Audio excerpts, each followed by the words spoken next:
ایک شخص کو لوگ ٹڈا کہا کرتے تھے۔ اپنی بیوی کو لے کر اپنے مقامی گاؤں سے نکل کر دوسرے گاؤں میں سیٹل ہو گیا۔ فیصلہ کیا اس نئے گاؤں میں نئی شناخت پیدا کروں گا۔ اب لوگ مجھے ٹڈا نہیں پیر صاحب کہیں گے۔ بیگم نے پوچھا وہ کیسے؟ جواب دیا اس گاؤں کے چودھری کی بہن کے پاس ایک قیمتی ہار ہے، بس تم وہ ہار کسی طرح چرا کر لے آؤ، پھر دیکھتی جاؤ۔ بیگم نے حکم کی تعمیل کرتے ہوئے کمال مہارت سے ہار چرا لیا اور لا کر ٹڈے کو دے دیا۔ دوسری جانب گاؤں میں ہنگامہ کھڑا ہو گیا۔ ہار کی چوری کی خبر جنگل میں آگ کی طرح پھیل گئی۔ ٹڈے نے اپنی بیوی کو کہا چودھری کے گھر جا کر چودھری کی بہن کو بتاؤ کہ میرا خاوند بہت بڑا بزرگ ہے، لوگوں کی گمشدہ چیزیں برآمد کرتا ہے۔ اس بات پر چودھری اپنے گھرانے اور گاؤں والوں کو ساتھ لے کر ٹڈے کے ہاں حاضر ہو گیا اور پیر صاحب سے کہا جی بتائیے ہمارا ہار کہاں ہو سکتا ہے؟ ٹڈے نے راتوں رات ہار چودھری کے گھر کی چھت پر پھینک دیا تھا۔ کہنے لگا آپ کا ہار کسی نوکرانی نے چرایا تھا، جس نے بعد میں خوف زدہ ہو کر آپ کی چھت پر پھینک دیا، جا کر وہاں سے اٹھا لو۔ ہار ملنے کے بعد اس ابتدائی کرامت پر سارا گاؤں پیر صاحب کا مرید ہو گیا، مگر چودھری جو اندھوں میں کانا راجا تھا اسے پیر صاحب کھٹکنے لگے۔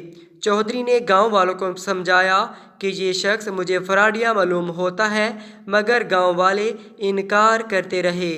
چودھری نے پیر صاحب کو ایک اور آزمائش میں ڈالا، مگر خوش قسمتی سے وہ اس آزمائش میں بھی کامیاب ہوا۔ لوگوں نے چودھری کو سمجھایا کہ اب بس کرو، بزرگوں پر شک نہیں کیا جاتا۔ چودھری پریشان ہو گیا اور عہد کر لیا جو بھی ہو میں اس پیر کا بانڈا پھوڑ کر ہی چھوڑوں گا۔ آخر ایک دن چودھری نے اعلان کیا کل کھلے میدان میں تمام گاؤں کے لوگ اکٹھے ہوں گے۔ اگر پیر صاحب نے بتا دیا کہ میرے ہاتھ میں کیا ہے تو میں سب کے سامنے اس کے ہاتھ پر بیعت ہو جاؤں گا۔ سب لوگ پیر سمیت میدان میں پہنچ گئے۔ چودھری گھر سے نکلا تو سوچتا رہا ہاتھ میں کیا پکڑا جائے۔ اچانک اس کی نظر ایک ٹڈے پر پڑ گئی۔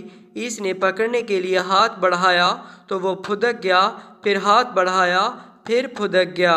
تیسری دفعہ ٹڈا پکڑا گیا۔ چودھری مجمع میں پہنچا اور سوال کیا بتاؤ میری مٹھی میں کیا ہے؟ پیر صاحب ایک گہری سوچ میں پڑ گیا۔ اسے اپنی شامت نظر آ رہی تھی۔ دو بار تو جیسے تیسے بچ گیا تھا، مگر اس بار بچنا ناممکن تھا، لہٰذا مایوسی میں آسمان کی طرف چہرہ اٹھایا اور اپنے آپ کو کوستے ہوئے کہا ہائے رے ٹڈے، پہلی چھلانگ میں تو بچ گیا تھا، دوسری چھلانگ میں بھی بچ گیا، مگر اب تیسری دفعہ تم گرفت میں آ گئے۔ یہ سنتے ہی چودھری صاحب ٹڈا المعروف پیر صاحب کے پاؤں سے لپٹ گیا، داڑھیں مار مار کر معافیاں مانگی، کہا کوئی مانے یا نہ مانے میں مانتا ہوں کہ تم پیر و مرشد ہو۔